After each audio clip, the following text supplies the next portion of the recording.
Сәлем, дуслар! Син язарга яратасың. Шулай бит. Мин журналист булам дәресләрен калдырмый карап баруың шул хакта сөйли. Дәресләребездән син контент дигән төшенчәне аңладың. Ә менә сыйфатлы контент булдыру өчен нәрсә кирәк? Бүген шул хакта сөйләшәбез.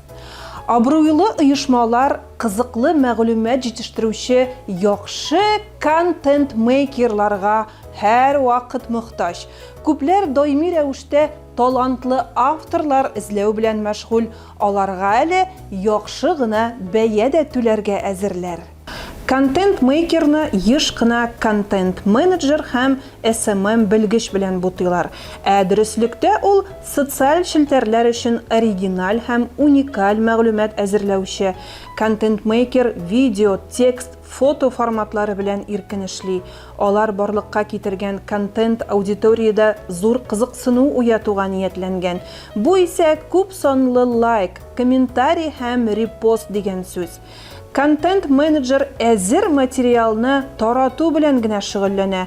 SMM белгеч сайт, социаль челтәрләргә куелачак язмаларны алдан билгели, әлеге хәбәрне урнаштыру алдыннан анализ ясый, стратегия барлыкка китерә. Ә контент-мейкер эше бары халыкта зур кызыксыну уятырлык мәгълүмат урнаштыру белән бәйле.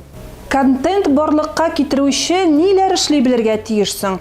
Иң беренче популяр форматтагы кызыклы видеолар төшерә белү таләп ителә.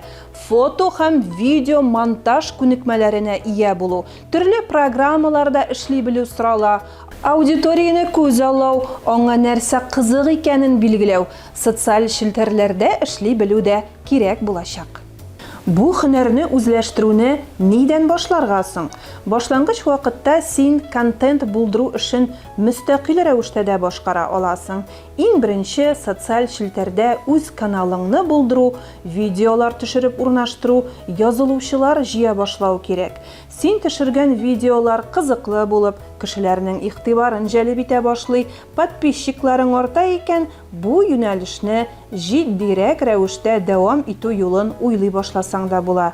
Шәхси канал булдыру контент-мейкер күнекмәләрен үзләштерә башлау өчен менә дигән адым булачак. Ә бу эшнең асылына төшенә баргач инде төрле түләүле курслар үтсәң дә яхшы. Бу белемнәреңне арттыру өчен менә дигән ысул.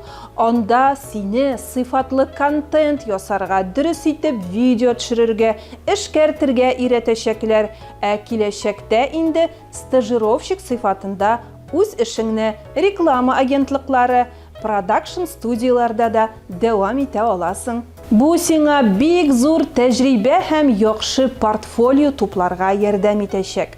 Бу һөнәр һәр вакыт үсештә булу һәм иҗадилыкны таләп итә. Шуңа бу өлкәдә булган үзгәрешләр белән танышырга, трендларны күзәтеп барырга онытма. Уңышлар телим сиңа. Сау бул!